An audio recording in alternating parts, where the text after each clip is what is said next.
So more rants from the rooftop. Or shall we call it knowledge from the rooftop? Two things today. One is, get this question so many times recently. And that is, what should I do because I don't have much money, but I want to get into collecting and semi-investing or collecting or for the future of, whatever it might be. And the main thing I always see, the main issue I always see with this is people's pride, to be perfectly honest with you.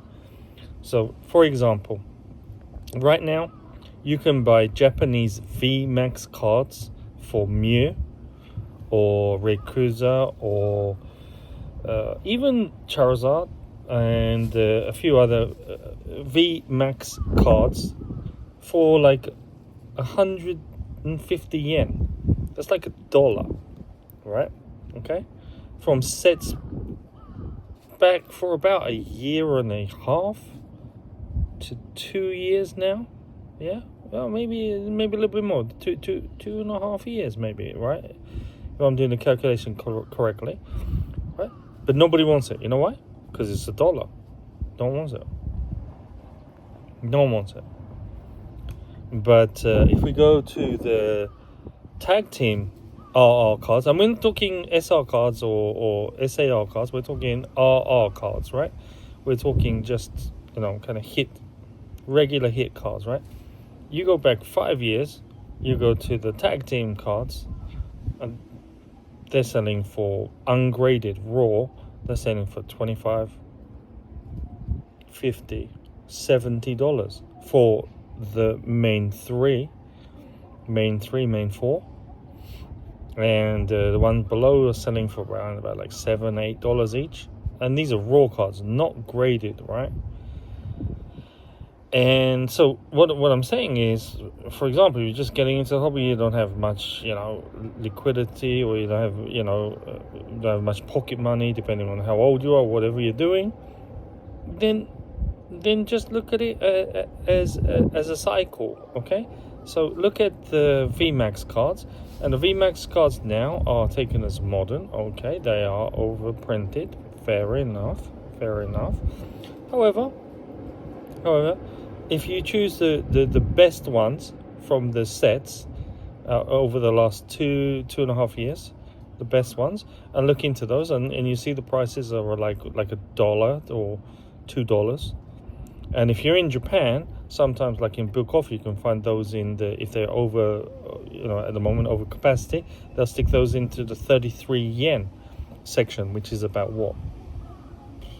20 cents, 15 cents, right? So, let's say that they're $2, right? Now, this is me. This not be you. Pick up 100. Pick up 100. Pick up over 100 of the best three that you think there are.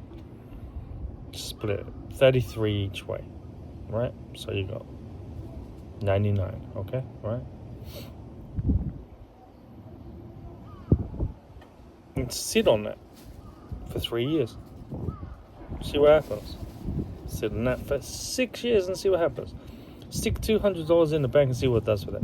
And if I get people jumping in, hey, you put $200 in crypto right now, it's going to be... Then okay, yeah, cool. Stick $200 in the bank and see what it does, right? Stick $200 on a sushi dinner. Stick $200 on a night out with tequila shots. That sounds pretty good, though, actually. Yeah, I'm talking myself out my own thing, right? But all I'm saying here right now is that if you want to get into the hobby cheap and you have time on your side, there are ways to do it. It's always a cycle, and every single time I've done it, I've always done it as a cycle. Every time I've seen the medium, just common pull cards, which are just not foil cards, but which are like a full art. Well, no, not full art, but you know what I mean, the RR cards, right? You have like 2 or 3 years worth, right? And then you see some pinpoint artwork, which you go, oh, that's nice, that's really nice, I like that. Okay, right. So then when I see that they're all cheap because they're still in that 2-year window, everyone's like, well, I don't know, I'm looking at whatever super FOMO right now. Then I buy about 30 of those each at the cheap price that I can find it in Japan, which is a little bit disingenuous of me. If you're from America, you obviously, or outside of Japan, you have to pay obviously postage or so on and so forth. So there will be extra charges, but the upside is still the same. And there is no financial advice here, but the upside is still the same if it's worked as it has for me so far. When you buy these cards in bulk, then when they go up, you have a steady supply of cards that you can just flip out every 3 or 5 years, or you can sit on them longer. You use your own strategy, but I flip those out, and then I buy something a little bit nicer, which I like, which is in the market at the market price, right? The best examples of this is it was obviously tag team, and then obviously you had let's say recently I would say something like Shiny Treasures GX, the Mew from there. It's like 80 yen, 100 yen. Maybe it's like 200 yen now. It was down to like 70 yen a book off, even in the display case. So you give that 5 years, and again, no financial advice, but you give that 5 years, I reckon that will be like about a 600 yen card, 700 yen card, because it's only in that set. So, that's it. Let's say you bought it for 100 yen and it's 700 yen. That's a pretty good ROI over like 5 years. It's better than a bank.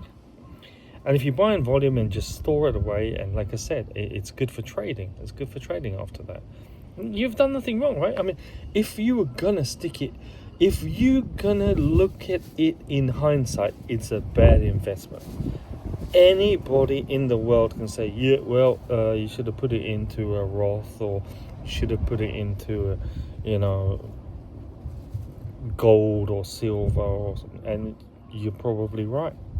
But if you're in a hobby and you're buying cards, and you're trying to buy cards, but you're just going, it's too expensive to buy cards because the stuff I want is it's just too expensive right now. It's like $300 for one card, right? Okay, so then bide your time. If you're a collector, if you are in the hobby because you're in the hobby, you are not in the hobby because you like sneakers and you just want to jump in and jump out, right? So if you're in the hobby you're in the hobby and you're young, anything between, let's say, 1 year old and 38 to 45 years old, right?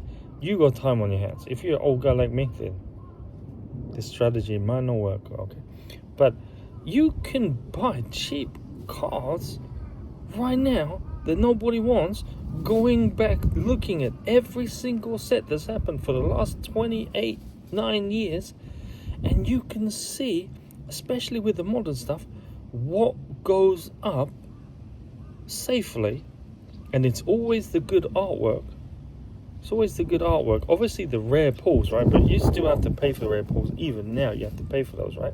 But if you want to get in cheaply on the ground level, on the basement level basically, if you want to get in for just pennies on the dollar for cards, then go for the RR cards with the good artwork, which came out over the last couple of years, from the sets which are pretty good, right? From the sets are pretty good, because that's another really good point. If you buy RR cards from a set that's really good, that box gets expensive. So anything within that box is hard to get. You know why? Because, for example, Dream League is like about 70,000 yen. about what, I don't know, I'm sorry, I'm doing the calculation on the spot, so it's probably about what, $450 a box. So anything inside of that box, which is like a reasonable pull, is doing quite well. I mean, the character cards, they're like, like the Pipula card, and it's like what, about 10,000 yen. It's just an AR card. Now AR cards now are printed, to out of existence. So that's why this video I'm talking about V Max cards from the last 2.5 years, because we're changing over to a new set and a new series, and so I think there is a cheap opportunity there. So if to answer everybody, and like I said, the rant from the rooftop as usual, no script, no cuts, no text, as you can see. The long answer to the question is, if you want to get in cheap, buy the stuff which has a physical has a link to past series sets. Okay, past series sets. These are our level cards. All of these cards across all of these sets. These ones have the good artwork. Highlight those, pick those out when they are super cheap, for $1, for $3, or $1 or $2 if you're outside of Japan. Inside of Japan, $1 or 20 cents, depending on what it might be, and then just boost up on that. And if you've got time and you're gonna stay in the hobby because you love the hobby, then in 3 or 4 years from now, those cards will do you good, because there are up cycles and down cycles, but those cards within that flow of the river will do you well. As I said, no financial advice, but that's how I do things to fund buying bigger cards later on, or as say maybe my disposable income is not available for something, then I turn back and go, oh, I got like these tag team cards, and I got Mew and Mewtwo RR cards, which are like, at the time they were like 50 yen or 100 yen. I got like 200 of those, but they're selling for like about $15 now. $15 raw, and graded around about, I don't know, about $50-$60, something like that, right, for a PSA 10, maybe a bit more actually right now.